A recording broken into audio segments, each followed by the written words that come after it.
I'm now ready to employ my new everyday carry system. A couple of weeks ago, I told you that I was adding a light and laser to my pistol. That light and laser is the Viridian C5L with the Enhanced Combat Readiness System. That series of rare earth magnets makes sure that this firearm is ready to go as soon as it comes out of the holster. The light comes on when you draw, and then you get to turn it off if you want to.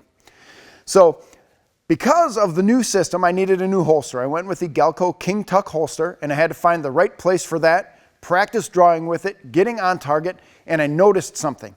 I became a lazy shooter with this laser.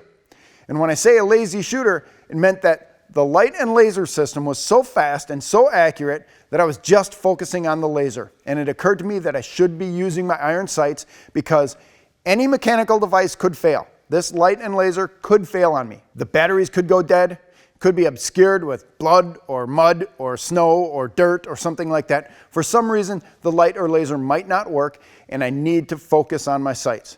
So I'm going to suggest if you go with a light and laser on your pistol, that you should shoot 75% of the time without that system turned on.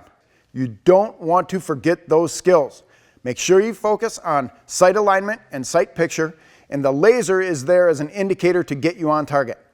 It will also help you if you're in a compromised shooting position, if you're knocked down or if you have to aim around a corner or something like that.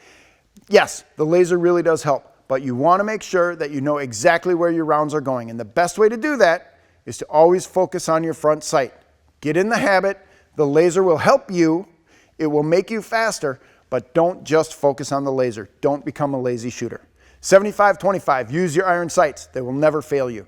I'm Kevin Michalowski, editor of Concealed Carry Magazine. Let's keep this conversation going.